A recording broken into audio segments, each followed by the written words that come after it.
All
right.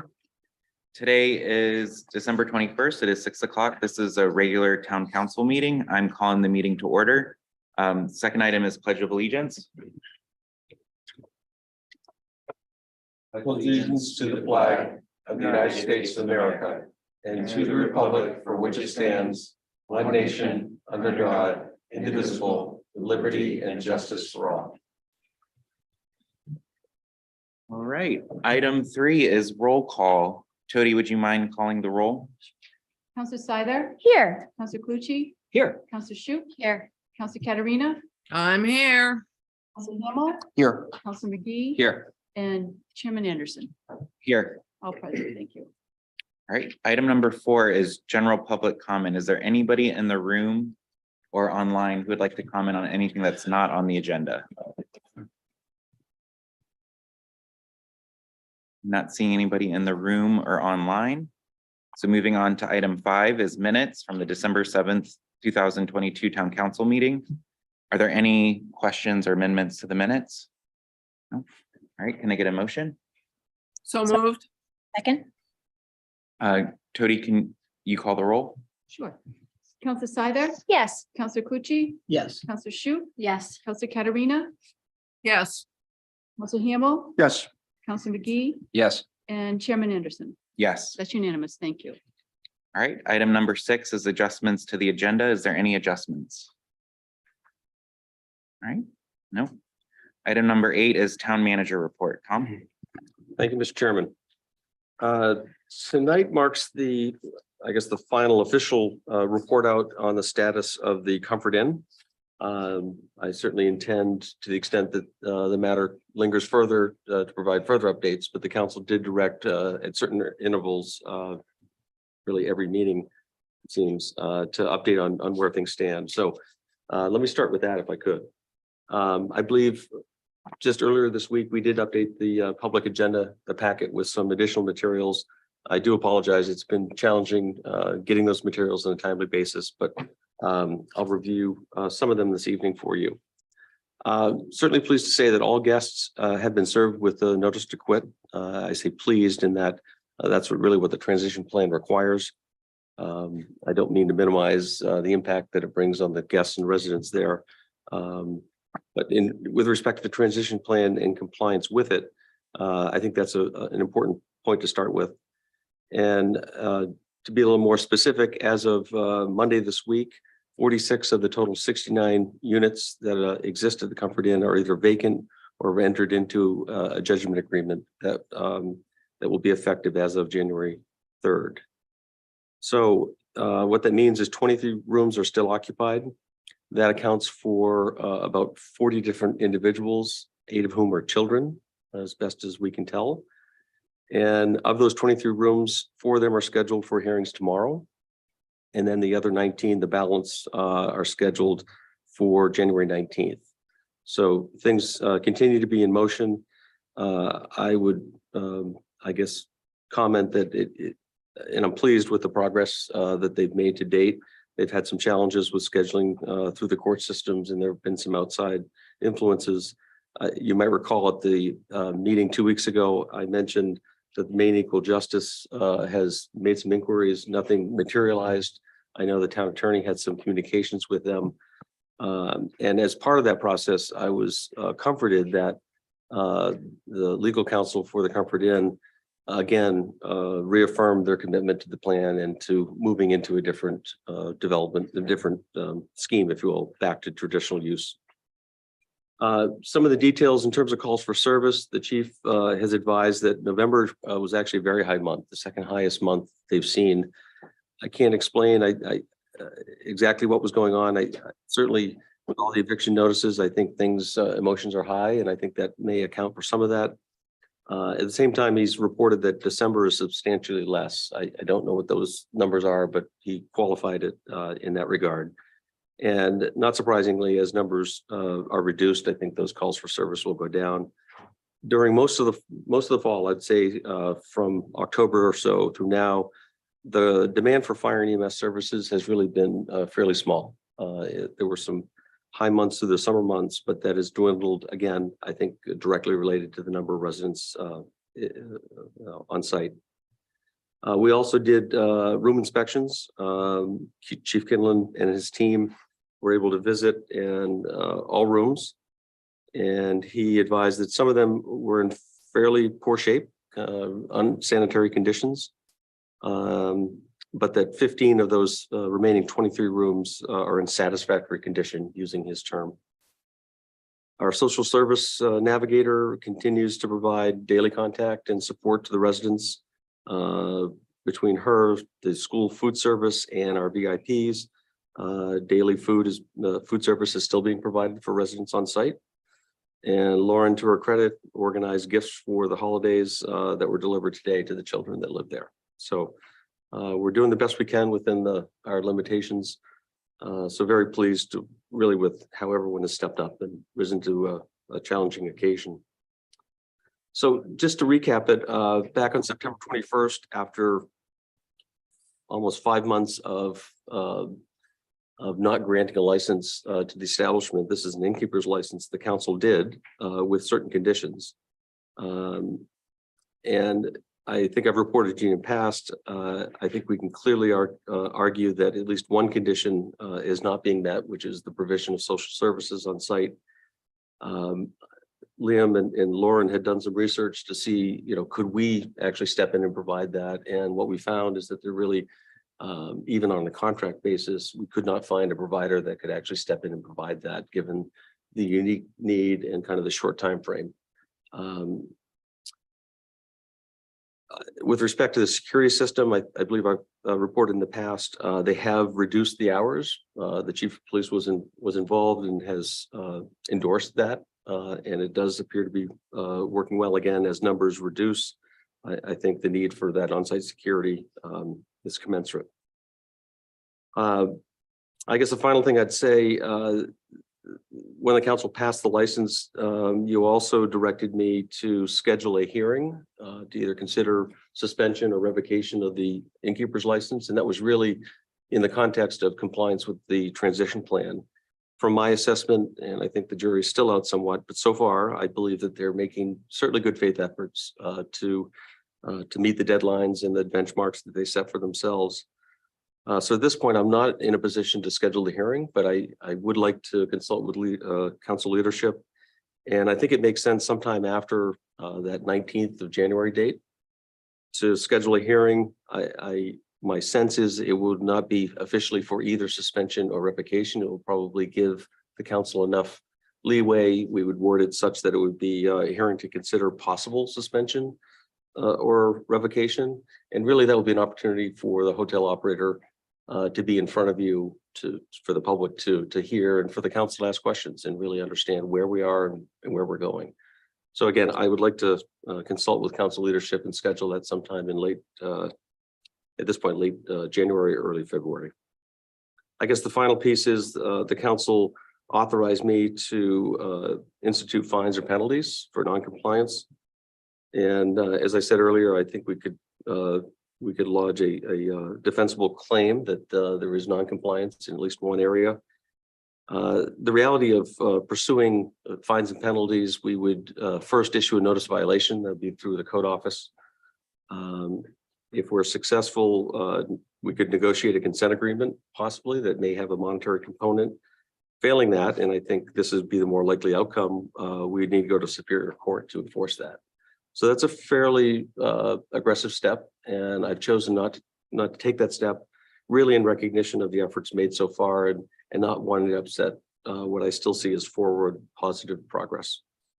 So we still have all those options available to us, and I think at this point we should certainly get through the next couple of weeks. And as I said, I'm certainly pleased to continue to provide you updates as we go forward.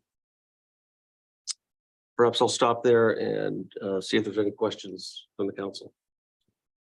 Mr. Chair. Clarina? Yeah, Tom, through the chair, through the to the manager. Liam may be able to answer this. So why weren't we able to bill back to the owner for some type of social services? I can't believe that social services would have just totally pulled out if they knew there was, money or a contract, but I would like to know more about that. Yeah, I didn't expect we'd ever be in a position to bill back, but I think the notion was we could levy fines and penalties that in one way or another, maybe not in whole, would cover some of those expenses we could incur. Again, based on our research, we were challenged to find someone that could provide those services, and I think they would be equally challenged. So though that's a disappointment, practically speaking, I don't know, even if we insisted on it, whether they could actually accomplish it. My guess is no. All right, because that, as everyone knows, that was my major thing is, you've got these folks who need help for one reason or another. And my big thing was case management services. So I guess my other question is the folks who are left, I was a little confused by the letter, I guess, that came. Are they getting some sort of services from someone other than just us? Do you know? I believe in certain cases they are, and many of them have since day one. They have case managers through DHHS, many of them. So I believe there are services being rendered. I can't say that it's to every single resident there, but I think some are certainly getting services, yes. Is it crazy for me to ask for an absolute count on who is being covered by case management and who isn't, i.e. I don't need names, but numbers? I can make the inquiry. Yes. That'd be great. I'd appreciate it because it will help me decide or make, think through what I think should happen. And it's sad that we've got to go through this. And I want to remind the public, because I know it's come out in the press, it's kind of like, oh, the town council's throwing all these people out. Well, no, the owner made a decision that he wants to go back to running a hotel. So we stepped in, and rather than having him just throw everyone on the street all at once, making this plan, it's the best of the worst situation. I think that's a very apt characterization. I've talked to my colleagues in South Portland who continue to have no end in sight, and there's no transition. And I applaud the council for kind of the time and the temperament you used in terms of granting this over an extended period. I think it's still been very difficult on folks. I don't know where they all have gone to, frankly. But at least there was an extended notice, and I think you were compassionate and as human as you could be. Yeah, and I do want to thank my fellow counselors for that, because this has not been an easy situation, and it's going to continue to be ongoing. But at least, it's not just us.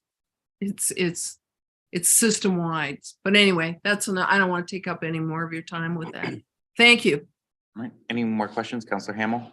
Thank you. I had a comment and a question. The comment is, I appreciate the measures that Tom has just described that we've taken in order to protect ourselves and also try to ease the transition of folks out of the Comfort Inn. And, it's kind of trying to strike a balance between being benevolent, but also cautious. And, I never considered myself a very anxious person, but I have a lot of free floating anxiety about this because I know that we're moving toward a date where everyone will be out of there. Yet at the same time, late in the term of the residency, where over half of the folks have left, we had the second highest spike in terms of incidents. So I get very concerned that, even as we near, ultimately vacating the property, I just think we're still at risk, and that really bothers me. So I'd really like to get an idea of when do we think, given what we've experienced so far, what is the time frame for us to have that place ultimately vacated? In all honesty, if I had to guess, I think it would probably be the end of February. Okay. In terms of All right. the hearing dates on the 19th of January, I think that's a realistic date. Great. To Okay. think of. Great. Thanks, Tom. Thank you. Any other questions or comments on this? I just want to add, I just think the work Lauren has done to date is just simply amazing. Just hearing her delivering gifts today to the kids there, just really going above and beyond. So I think, at the end of the day, I'm just so proud of the town and the way we're handling this. It's a tough situation, but I think we're doing a lot of what we can to try and rectify it. And to Jean Marie's point, and Tom, to what you said, finding social services in this state right now, given the epidemic of homelessness that we're experiencing, it's kind of, while I think our intentions were correct, the practicality of it, like you said, is probably just out of reach for us, for the hotel owner. Right. You can't find part-time social Yeah, workers I right can't now. go to a temporary employment service and get a, qualified social worker that's able and Yeah. willing to work on these bases. Yeah. I would just allude to, Can I say something to that? Opportunity Alliance laid off a lot of people when they left. And if something had been, I wish I had known more about what had been going on, but that's neither here nor there.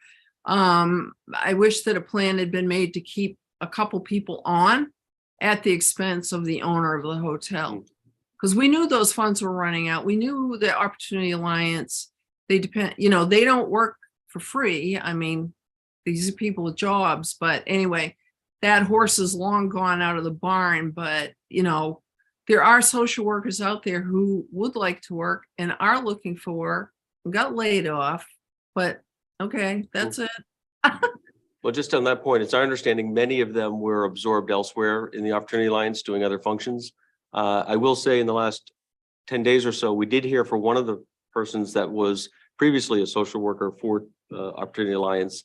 And she was just inquiring as to, what the needs might be. We've not pursued that. That's something we could perhaps return to. But I think that's a long shot to find the right person to provide that service. Mhm. I'd also just like to kind of foreshadow what's on your agenda, Resolution 2203. Karen Martin's here. Karen and Lauren have worked on an application for a grant for us to study homelessness. And really the intent of that is really to figure out where do we fit in this? What role can we play as a town that, is brand new to this? So Mhm. really encouraged, we recognize this is in our community. It's not going away. We need to really get smarter about how can we help move the needle. Tom, is there anything else you wanted to add for your manager's report? Yes, a few quick items if beg your indulgence. I did want to mention, it's been reported in the papers that Amazon had been looking at a site in Scarborough, and that is true. We've worked with them through the course of the summer and the fall for a site up off Running Hill Road. We were notified about 10 days ago that they're no longer considering that site, and they were very, I guess, pleased with their experience, and perhaps we'll hear from them again. But for those of anyone anxious or interested, I just wanted to kind of put that out there that no longer is that site being considered by Amazon. Question? Quick question, Tom. What was the reason for them not having interest any longer? The number one reason that was stated was they could not assemble all the parcels that they think they needed to accomplish a project of their size. That site is really challenging from a topography point of view. That was the official reason. Thanks. Thank you. Also, I think I've reported in the past, Verizon Wireless, we have a lease in place for them to go on the communications tower. We had a pre-construction meeting this week with them. They plan the installation in January, February timeframe. I can't imagine climbing the tower in those temperatures, but nonetheless, for many of us experiencing poor coverage, Verizon coverage in Oak Hill, I think this will be welcomed. So very pleased that that's finally moving forward. Also want to make the council and the public aware that we have a notice of a claim. A complaint's been filed in Superior Court by State Manufactured Homes. This has to do with expansion of the Pinecrest. Perhaps you've seen it if you go on the spur. There's an expansion of Pinecrest and they're putting in manufacturers' homes there. The town of Scarborough is just innocently caught in the middle. All the sanitary sewer for this project flows to South Portland for conveyance and treatment. And South Portland has its own requirements in terms of agreements and payments and such. And there continue to be some ongoing conversations around those issues. In the meantime, the project exists in Scarborough, so there's issues of building permits and certificate of occupancy permits that we are holding in abeyance, waiting for this issue to be settled. So I just wanted to make you aware. I'm confident we'll certainly be defending ourselves in this case. And I talked to the lawyers this afternoon. They thought that the town really had will be able to be dismissed from the suit quite easily. Two other quick things. Just want to thank the council's support and the public's patience. We did close town hall for about half the day today. We accomplished on all staff training, which is long overdue. And we also were able to have our holiday party. Very pleased that heard few complaints from folks and lots of happy people here. So last thing, I just want to take note, perhaps some of you have seen it. Chief Holmquist, the police chief, provides a weekly or perhaps bi-weekly report, and it's kind of a new thing that he's testing. I saw one piece of interest to me. We had two recent graduates from the police academy, Evan Hilby and Andrew Scholl. Respectively, they were 8th and 6th in the class of 62. So these are top shelf candidates. Very pleased with Liam and his team in terms of attracting really quality candidates in this challenging recruiting environment. The police academy is an 18-week, very intensive. They live on campus. They're there. It's boot camp basically. And I should also mention that Andrew Scholl was awarded the Iron Man Award. This is a peer-nominated award for the most heart and motivation in the physical fitness component of the academy. So really pleased to have top shelf folks. And I think we're sending 2 more to the next academy. So very pleased. And lastly, just I wanted to acknowledge today being winter solstice, shortest day of the year. From here on, gets better. It's true. All right. Any questions for Tom? No? All right. Moving on to order number 22-102, 6:00 PM public hearing on the proposed new subsection to chapter 405, the Town of Scarborough zoning ordinance, section 11, off-street parking regulations, L, electrical vehicle charging infrastructure. Tom, is there anything you'd like to say to set this up? So much has been said about this. No, I was not prepared to speak. Autumn is here. I'm not sure if Jamie is online. And I'm not sure if the council needs it. If you do, we're pleased to provide an intro. No? I don't see anybody in the room or online who would like to offer any public comment. All right, then we will move on to order number 22-103, 6:00 PM public hearing on the proposed amendment to chapter 405, the Town of Scarborough zoning ordinance, section 2, zoning ordinance deconformity. Is there anybody in the public or online who would like to comment on this item? All right, I'm not seeing anybody in the room or online. Moving on to order number 2-104, 6:00 PM public hearing on the proposed amendments to chapter 405B, the Town of Scarborough Site Plan Review Ordinance, section 2, applicability, B, activities exempt from site plan review. Is there anybody from the public or online who would like to comment on this particular ordinance?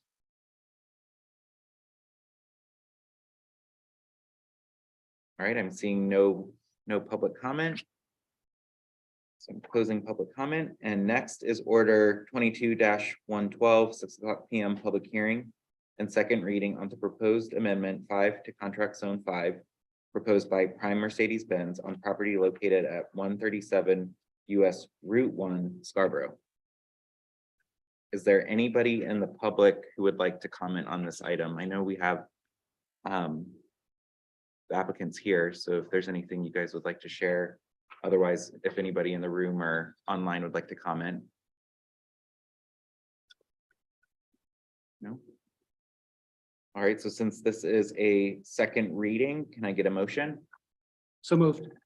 Second. Any discussion? No, any discussion online? No. All right, Jody, can you call the vote, please? Counselor Scyther, Yes. Counselor Pucci, Yes. Counselor Shu. Yes. Counselor Katarina, Yes. Himmel, Yes. Counselor McGee, Yes. and Chairman Anderson. Yes. That's unanimous. Thank you. Thank you. All right, moving on to order number 22-117, 6:00 PM public hearing and action on the following renewal requests for the manufactured housing community licenses. Number 1, Crystal Springs Manufactured Housing Community, Crystal Springs MHP LLC, located at US Route 22, Route 1 or Route 22. Number 2, Pinecrest Manufactured Housing Community, Teresa DeFossis and Tina Marie Smith, 126 US Route 1. And number 3, Hillcrest Manufactured Housing, Teresa DeFossis, 126 US Route 1. Jody, would you like to introduce this? Sure. This is the annual renewal on these licenses. They have been inspected by the code office. I believe there was a memo included in your packet. We have all the completed applications on file in the clerk's office. Right, is there anybody from the public who would like to comment on this item? I see nobody in the room or online. I'm closing public comment. Are there any questions for Tody from the counselors before we take action?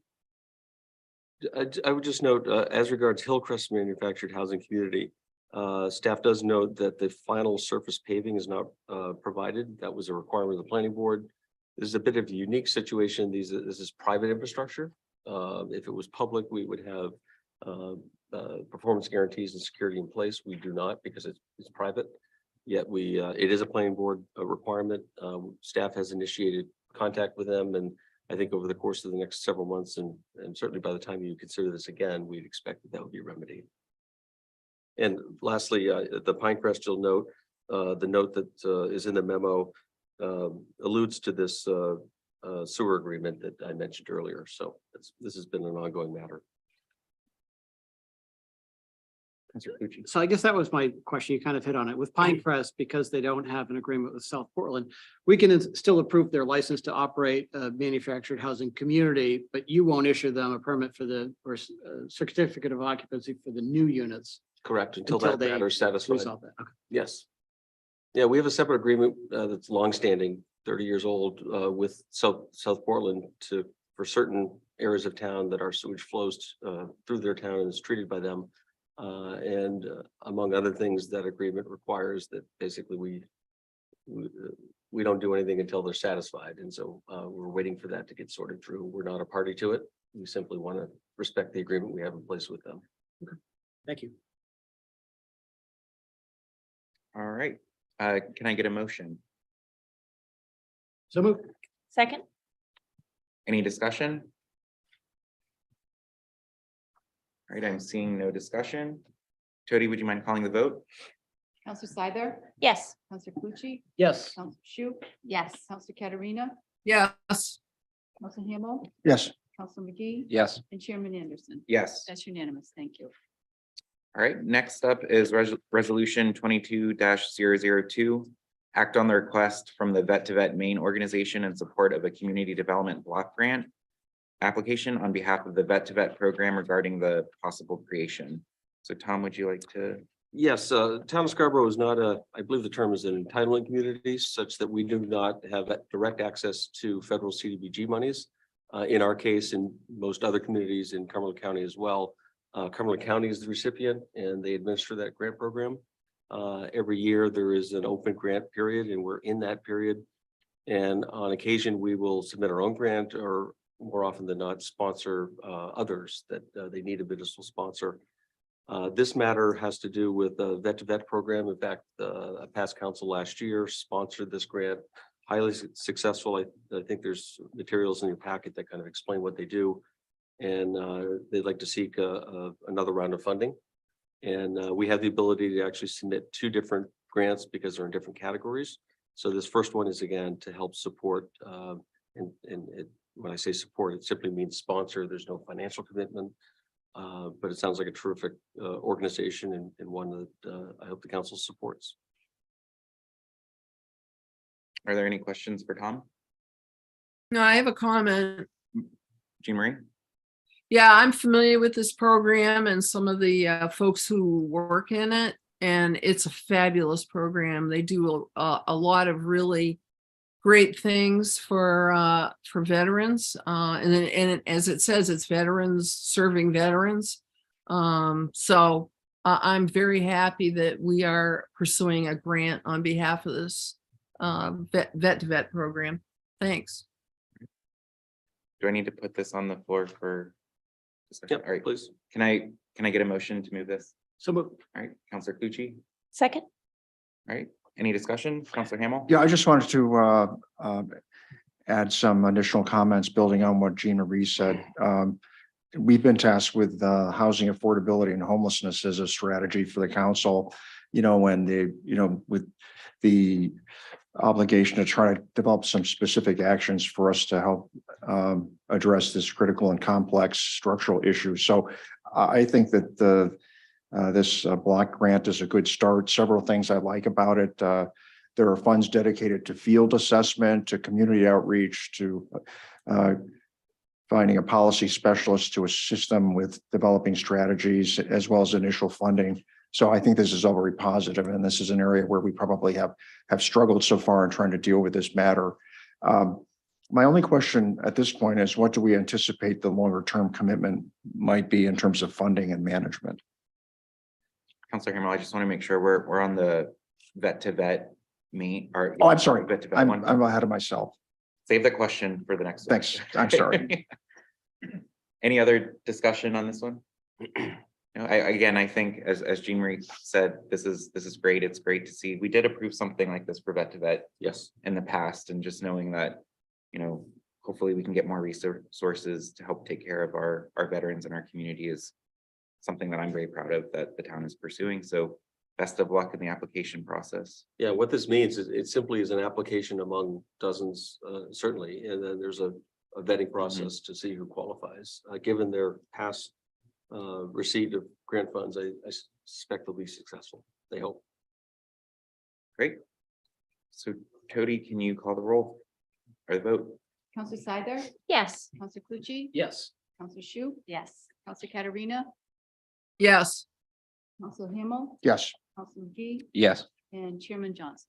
I'm Chairman Anderson, so Yes. sorry. All right, next up is, you're gonna throw me off now, is resolution 22-003. Act on the request from the Social Services Navigator in support of the Community Development Block Grant application related to assisting homelessness in Scarborough.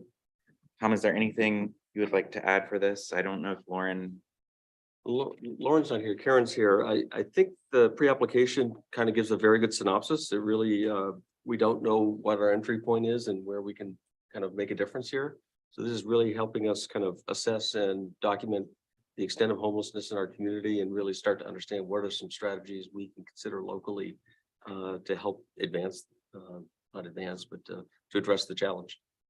I guess I'll address Councilor Hamel's question so he doesn't have to address it again. Thank you. There's certainly no commitments going forward. I've heard from this council an interest in knowing more about this. I've heard some suggestions that we should actually get into the business of opening homeless shelters, which scares the daylights out of me, but I am very interested in knowing, what are those options and where can we make a difference? So that's what we hope to learn. Thank you. And I attribute the slip up in my prior statement to lack of sunlight and the shortest day of the year. Yeah, use that tomorrow. Can I get a motion? Dawn, I'm sorry. I was gonna say, Dawn, I was gonna say a number of homeless people are veterans too. So that's where I was That's right, reading yeah. it from. So anyway. All right, thank you. So move. Second. All right, any discussion? Oh, sorry. Councilor No, Cucci. I happened to see in the paper, I think this morning, that Saco, the city of Saco was forming a affordable housing group within the city. So we're not the only ones that are trying to understand this issue a little bit better. Any other comments? No, I think as Don stated, it seems like we're taking a very strategic, analytical approach to kind of understand the situation and engage some experts in offering ideas. So I think that is a really good next step, given what we're dealing with, because I totally suspect the challenge isn't going to go away. And so it's good to get ahead of it, and hopefully we're successful in getting the funds to support this. All right, Tody, would you mind calling the vote? Counselor Seider, Yes. Counselor Clucci, Yes. Counselor Shu. Yes. Counselor Katarina, Yes. Hamel, Yes. Counselor McGee, Yes. and Chairman Anderson. Yes. All right, next on to old business. Order number 22-113. Second reading on the request to approve the expenditure in the amount not to exceed $140,000 from the Land Acquisition Reserve Fund for the purpose of purchasing property located at 91 Burnham Road, located more specifically identified by the Scarborough Tax Assessor's map R004/lot 024, as recommended by the Parks and Conservation Land Board, and authorize the town manager to execute any and all documents as are necessary to protect the town's interests. I think, again, this one's been discussed pretty significantly. So can I get a motion? Can I, Yep. point of information? Yes. We actually, I believe at first reading approved 120,000, not to exceed 120,000.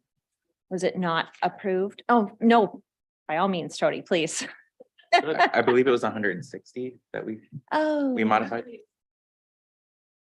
I blame it on the finance chair for misleading me. It works. That's what I do. All right, any other questions? And if not, can I get a motion? So move. Second. Pretty sure. No, I'm just kidding. All right. Any discussion? No? No discussion? All right. Tody, would you mind calling the vote? Counselor Seider, Yes. Counselor Clucci, Yes. Counselor Shu. Yes. Counselor Katarina, Yes. Hamel, Yes. Counselor McGee, Yes. and Chairman Anderson. Yes. As All right. unanimous. Thank you. All right, next is order number 22-118. Act on the following request pursuant to title MRSA 3025 and the requirements of section 4 of the Scarborough Street Acceptance Ordinance to accept the following streets. Rosewood Land Development LLC requesting acceptance of Tucker Brook Drive within the Tucker Brook subdivision. Layton Farm LLC requesting acceptance of Wenway within the Layton Farm subdivision. Mizzoian Development LLC requesting acceptance of Teresa Mass Lane and Floanaggie Way within the Ridgewood subdivision. KDA LLC requesting acceptance of Inspiration Drive and Traditional Street portion of within the Eastern Village subdivision. And our town engineer here is to set this up. Yeah, I'm Angela Blanchett, the town engineer, and this is a pretty common process for probably most of the council has seen me up here. Essentially, when a developer comes through with subdivision, we go through planning board, they provide their intention on whether or not the streets within their development want to eventually become public streets. And so we go through a process during construction for a thorough inspection of different milestones to make sure they're meeting our standards, so that when we get to this point with these these 4 developments have made a request through my office for for the town council to accept them as public streets. I would say Tucker Brook and Ridgewood are complete. Those are the streets. Tucker Brook, Teresa Massey, and Flo and Aggie Way those subdivisions are complete. Those are all the streets. Layton Farm, that's phase 4 of a 5-phase development. So you will see me again for the other section of Dillon Drive. But right now we're asking for Winway. And the final one is in Eastern Village. This is one of the earlier phases that we're trying to wrap up to get Inspiration Drive and a portion of Traditional Street. And so all the documentation has been provided to me for review, and staff's now recommending that council accept those 6 streets. Are there any questions for Angela? I was just going to observe how quickly, how the motivation changes as the weather gets colder and snows. Yes. Yes, last week's weather definitely prompted a rush to get here. So that's very good. And I will note, I think in past councils have asked me about tracking the mileage. I know Council Hamel was one of the ones that was interested in seeing how that progresses.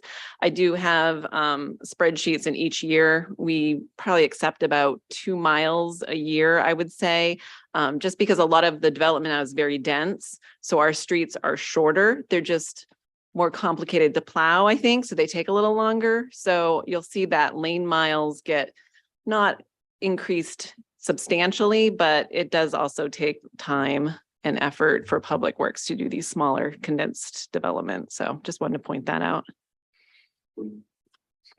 Just one final point for the projects that are that are kind of phased. In some respects, it's better for us to get this so the plows can actually be more efficient rather than having to stop their plow run. So yeah, I hope that's the case in these 2.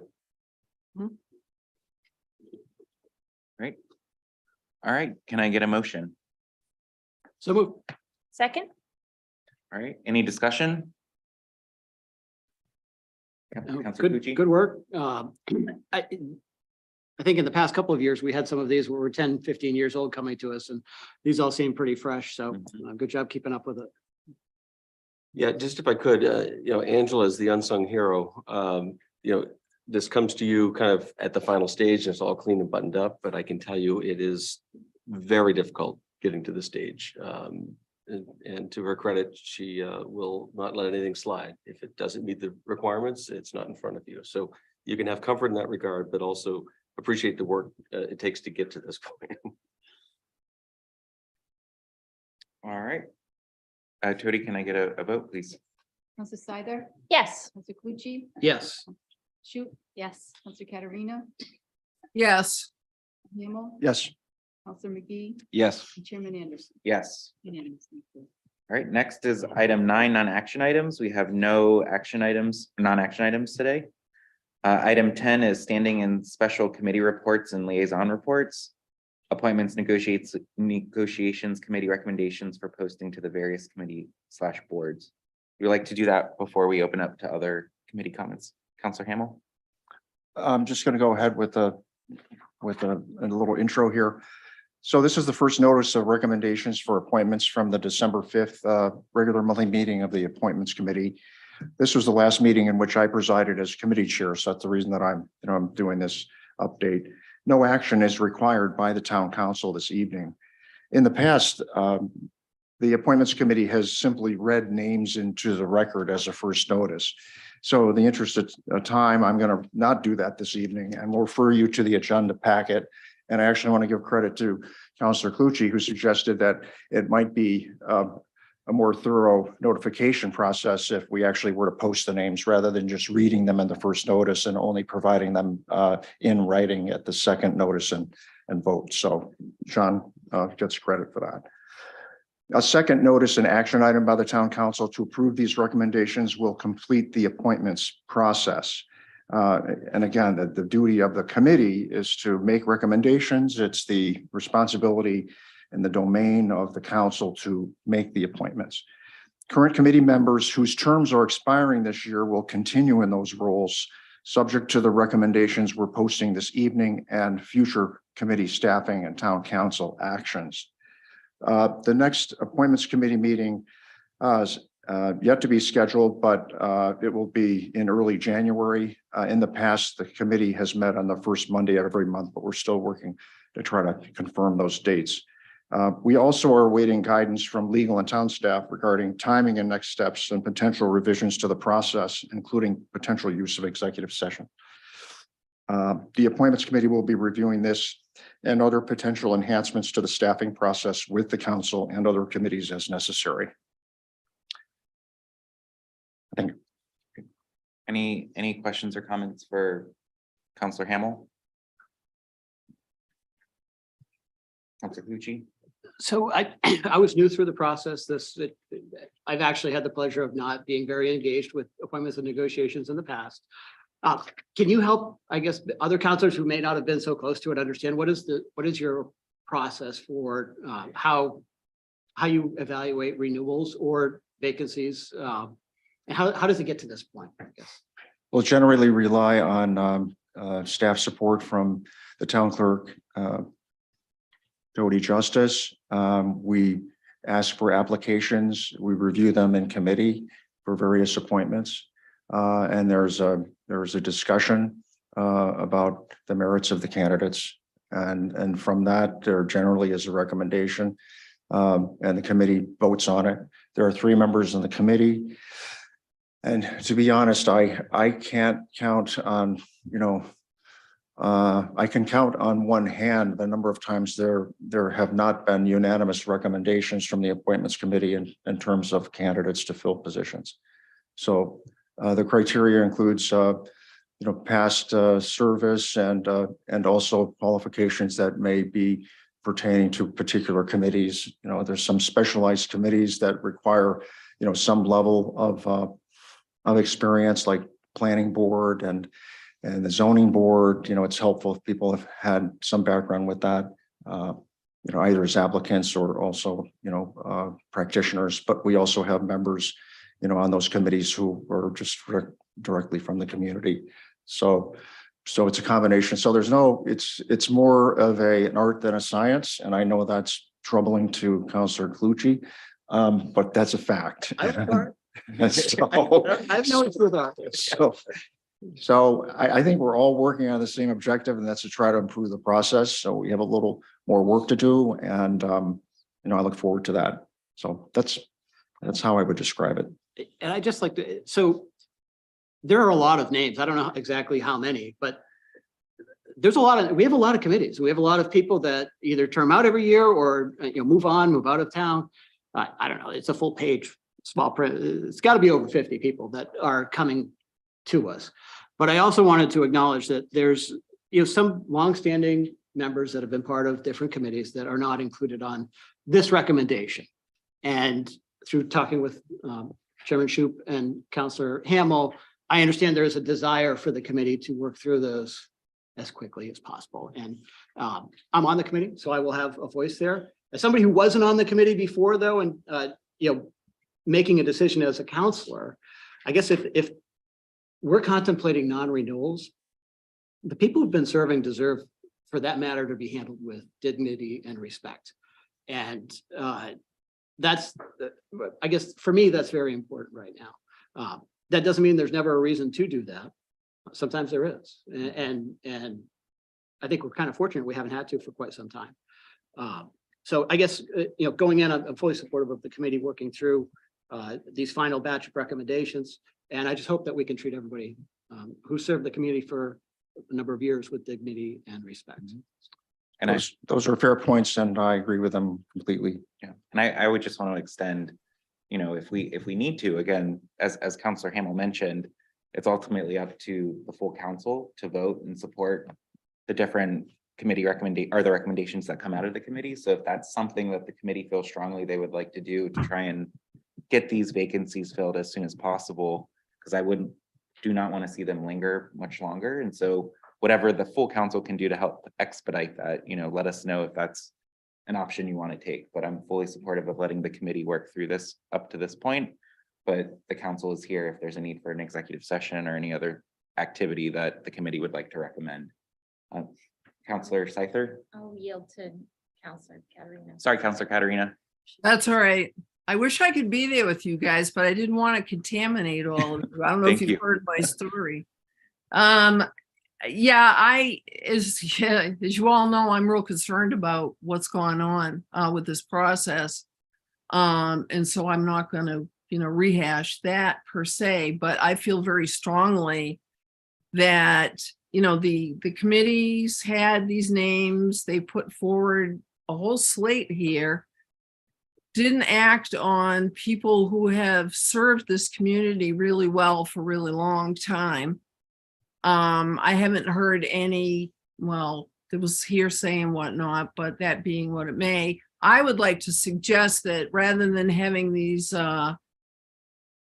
renewals go back to committee, because to me, it's just, I don't know what's going on. It's like foot dragging, it's avoidance. I don't know what it is, but I would like to see them come directly to council. And if for some reason there's, because there's things don't have to go to committee. They can come directly to council. The committees are animals, so to speak, or creations of the council to help, the council not be so bogged down with details. But I think in this particular case, and given the circumstances, I would like to see these come directly to council, and I'd like to see them come. I mean, part of me would like to say, I want to amend this right here and add those people's names and have them come on the 4th, but I know that may cause some angst to folks. So I'd like to have some discussion regarding these coming directly to council tonight, if possible. I mean, not for them to come tonight, but for them to not go back to committee, but to come to council. And, if we need a 2-stage process on council, fine, but just not go back to committee. Counselor Scyther, is there a comment you'd like? Yeah, so I would support Jean Marie's request to have this come directly to council at this point. I feel like we've now reached extenuating circumstances where we've all been made aware of a situation that happened at the committee level that I think has risen to the level of council, frankly. And the second thing that I would want to say is I have some pretty serious concerns about the use of executive session at the committee level.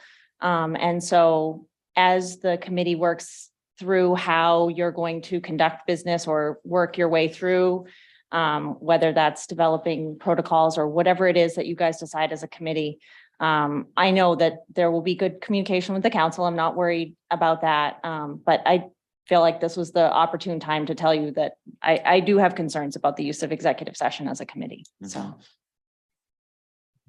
Counselor McGee. Sure, and I just, as part of a procedural clarification here, if this does rise back up to the council, and I'm talking only in terms of competitive seats, right, or competitive appointments where we have multiple people and there's a disagreement perhaps on the committee level, we would have an opportunity to review the applicants, correct, and the information they've submitted before being asked to vote on the personnel, I assume, right? Yes. And I think that my hesitation of advancing this too quickly is I haven't seen any of that type of information be made available to the full council. So that would be my only, just want to clarify that if this does come to us as a competitive issue, we will have full visibility into what's been submitted. Okay, thank you. Counselor Hamel. Yep. I've been pretty close to this over the past several weeks. The one thing we requested over 10 days ago was a formal request of the town manager to obtain input on the potential use of executive sessions as well as other procedural changes. So the suggestion by the council that it go directly to the council for that to be done, I think is a fair point. However, doing that without getting the additional information that we're waiting for, I think would be certainly not fair to the committee who's been working hard to try to follow that. It wouldn't be fair to the council. So I think that needs to be done. And before that's done, whether it goes to the council or stays with the appointments committee, I'm not in favor of doing anything. In response to that, I have consulted with the town attorney. I believe I advised the members of the Appointments and Negotiation Committee when you met last week that for certain executive sessions are available to the committee should they wish. They must respect and abide by state law that as to what the subject matter is. And certainly, I guess the guidance is these sorts of considerations I think would qualify for executive session to the extent that public conversation may harm the reputation or otherwise damage someone's character. And so I think that is a valid use, and I would recommend you use it should you need to have candid, frank conversation around qualities of candidates. So that much is for certain. In terms of process improvements, there's no blueprint, and we can perhaps get some further guidance. We've also reached out to MMA Legal. They've confirmed that they don't have a best practices manual. And I think the assistant town manager shared some of the experiences in other communities in terms of how they've done it. But in terms of future process, that's really up to the committee to sort through and decide for itself. Counselor Katarina, you have your hand up. Yeah, thanks. Yeah, I would suggest that I hear what Councilor McGee is saying, that, well, why don't we use the time on the 4th to do a review of whatever, just act as the committee would. And then hold a vote the following meeting, council meeting. But again, I absolutely don't want it going back to committee. I think that's no, that we don't need that at this point. And just if I could weigh on the executive, going into executive session, my concern is if you go into executive session as a committee, no matter what committee you are, whatever you're discussing in executive session, you can't then discuss after you get out of executive session. So then what do you do with that information when you go to the full council? So that's why I'm like, yeah, no, not on the committee level, So, but so I don't think we're gonna solve this necessarily here tonight, but maybe as a next step, I can partner with Chairman Shoup of the Appointments Committee and come back to the council with what we think is the best recommendation based on the feedback that each counselor has shared tonight, to make sure we can approach this in a way that will hopefully, one, advance the candidates and move the vacancies forward so that we fill them, the concerns about the executive session, as well as, you know, also trying to respect the committee to allow the committee to do the work that the committee's responsible to do. So if that's okay with the council, I would like to kind of come back to you guys either through a posting in the next agenda that indicates that something will happen at the council level, and or the recommendation around letting the committee do their work, if that's acceptable. Mr. Chair, can I make a motion for a vote? No, I'm- I This is don't- a I'm asking non-action Tony. item. I know, but I'm asking to, I'm gonna go to Tony as the parliamentarian. Can we take a vote on something or not? You would almost have to, what am I looking, to waive to add an item to the agenda. This is a Oh, okay. non-action item, so you wouldn't be. All right, okay, well, I don't want to get that big, but I was just gonna say, put it to vote for what people want to do, but. Because otherwise, here we go, we're delaying it again, and it's like, that's not fair to the people who are on these committees either, but. No, Councilor Hamel? Yeah, just one more appeal here. We're waiting for more information on what to do and how possibly to use executive sessions. I know Jean Marie has already decided how that should be done. Actually, at one point, Jean Marie, you were in favor of taking this through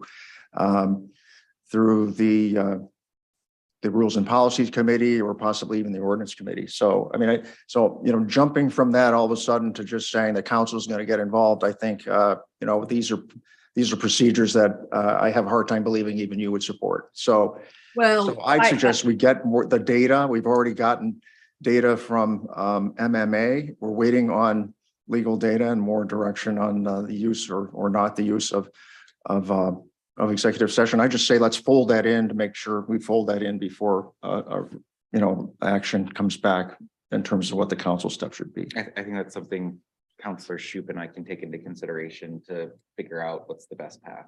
So I'm Councilor. No, I was Tucci? gonna throw my support. I fully support you guys, putting your heads together, coming up with a plan. And just to remind Councilor Katarina, this is something that will be on the floor Mhm. in the future, subject to debate and an amendment if needed. So there's no, I think there's no harm in, asking the chairs to come up with a plan. Yeah. And I don't, please know, I don't disagree. Wait one I don't second, Jean disagree Marie. with Jean that. Marie, 1 second, please. Yeah. Counselor Shu. No, I was just gonna say, I don't want to delay this. I'd actually suggested earlier, we could even meet next week, but I'll talk with Chair Anderson about the best way to proceed. I think we're sort of hearing maybe council level would be appropriate, and so I think that's probably what Anderson and I will be discussing. And Mr. Counselor Katarina. God, I hate not sitting there. Yeah, no, and just, I don't want to get in a back and forth with Mr. Hamel, but anyway. Oh, why not? I know we did, but I'd rather do it on the phone with you because then we can whatever. But I debated about having policies, rules and policies look at this, but then, the committee said they want to come up with their own norms and whatever. And I want to give them the chance to do that. It's just, I feel really badly. You've got a number of people who've served well and for a long time who've asked to be reappointed. And I've served on ANC previously, I think a couple of different times, to be honest with you. And we've never had this issue with renewals. I mean, usually if people are doing a good job, keep them in because you need the experience. You want the senior folks in there. And unless there's some malfeasance or whatever, just move them forward. But again, I'll make those arguments at a later point. But yeah, put your heads together, come up with something, but let's get this done. Great. All right, any other committee updates or comments for standing committees or anything? Counselor Clutie? So Finance Committee did actually meet, and it went well. It was pretty light. We almost set a regular meeting time. Actually, we did after the meeting. We're looking at the second Wednesday of the month at 5 o'clock. So we'll be meeting again in a couple of weeks. We talked a little bit about the goals from this year, a little bit about what individual priorities might be. And I suspect the focus of the next meeting will continue that discussion. One thing that came out that I appreciate, Councilor Hamel challenged me to try to, or us to improve the financial literacy of the council.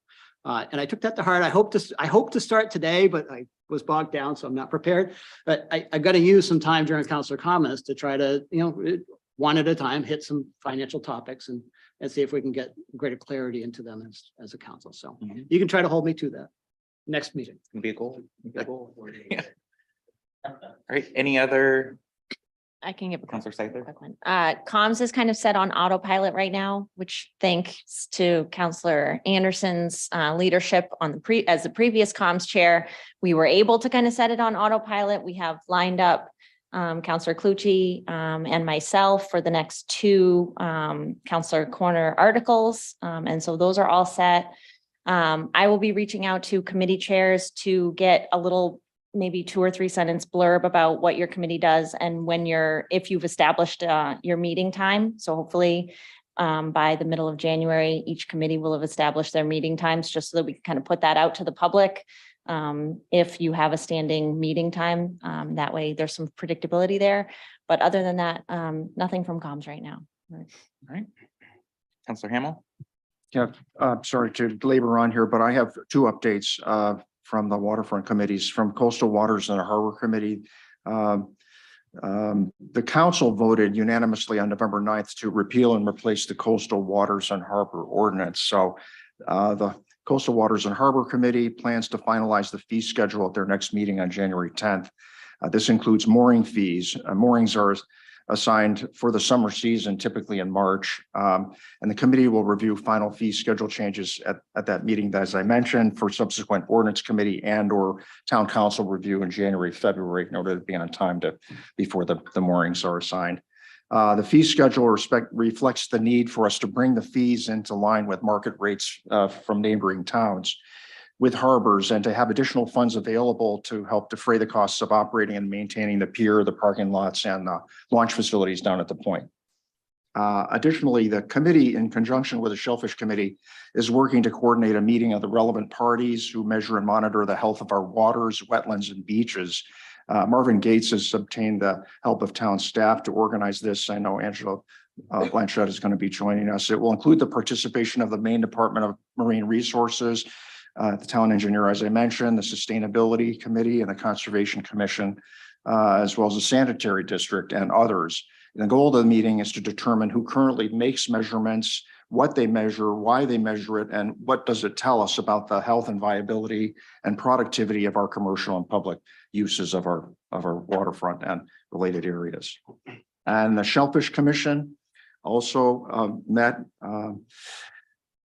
recently, and they discussed the upcoming renewal of licenses, which will take place in April. The Shellfish Commission has the responsibility every year to set the number of commercial and recreational licenses as part of their statutory duties, in addition to performing conservation activities, including things like seeding and crab kills. They've also made a marked improvement in the number of surveys that have been conducted as required conservation time for each license holder. So that's a big improvement over where we were last year in terms of not really having many surveys. They expect to be in a position to come before the town council for this following their next regularly scheduled monthly meeting on January 11th. So this is they're charged with setting the number of licenses, and it's pretty controversial. Last year, they took a status quo position, but if they want to reduce the number of licenses, they need to have data to demonstrate that the licenses should be reduced because the yield, the resource does not have the same yield or landings as it may have had in the past. So Tony, I don't know if I missed anything there, but. The recommended changes to the licenses does have to be approved by DMR, Department of Marine Resources, before it comes to the council. So depending on when they approve and the recommendation comes, or the approval comes back from DMR, would then determine when it be on the council agenda.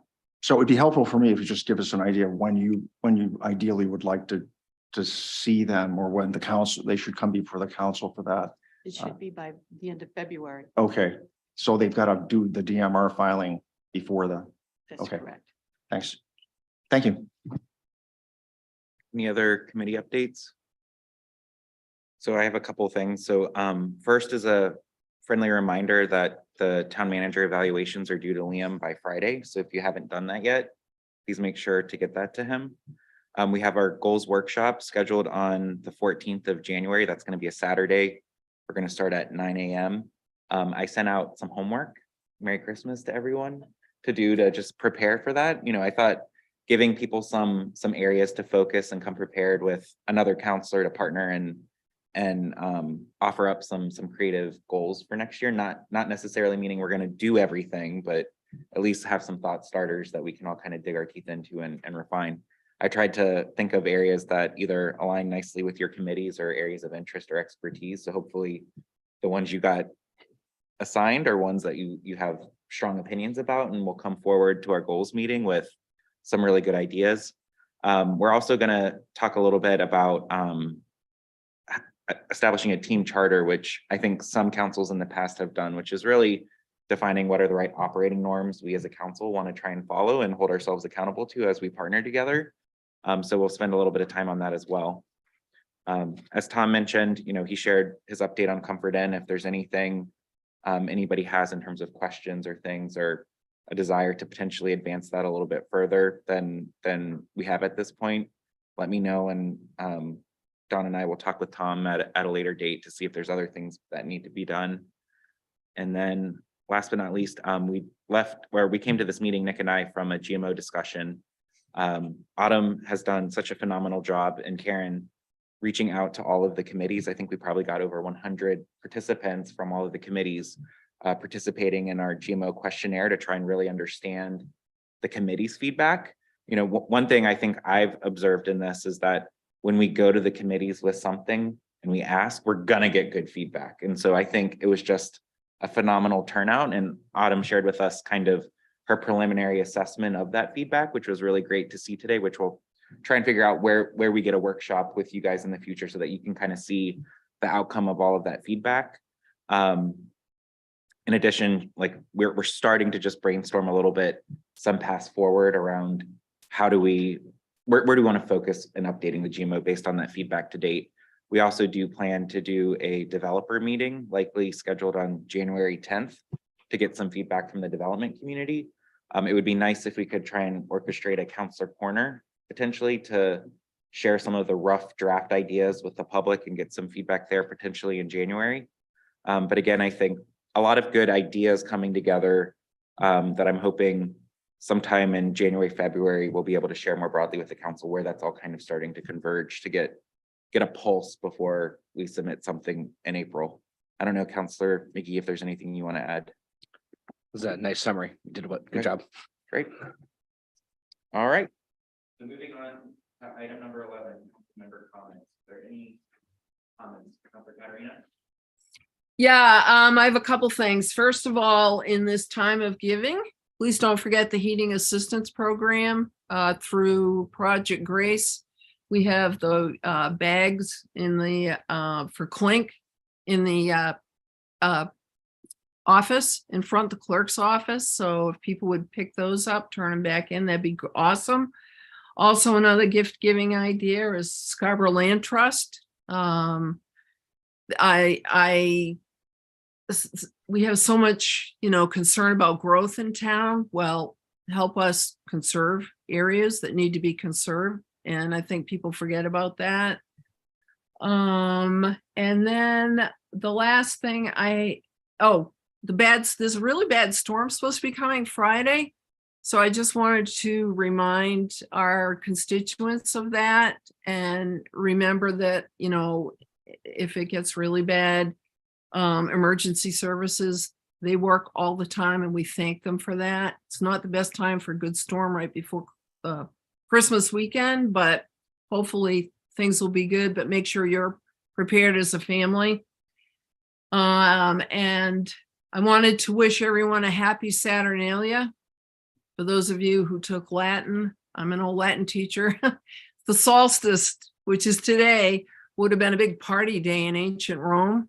And the masters became slaves and the slaves became masters. It was kind of an interesting situation.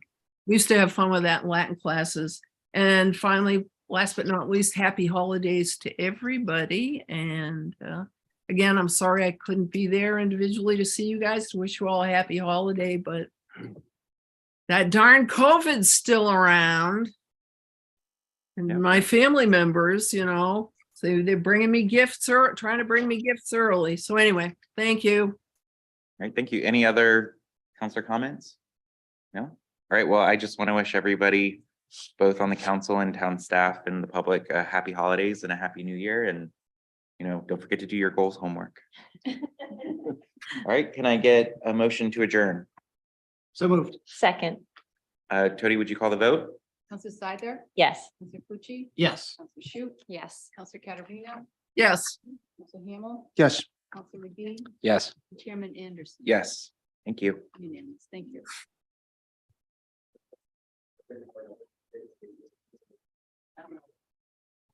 Merry Christmas, everyone.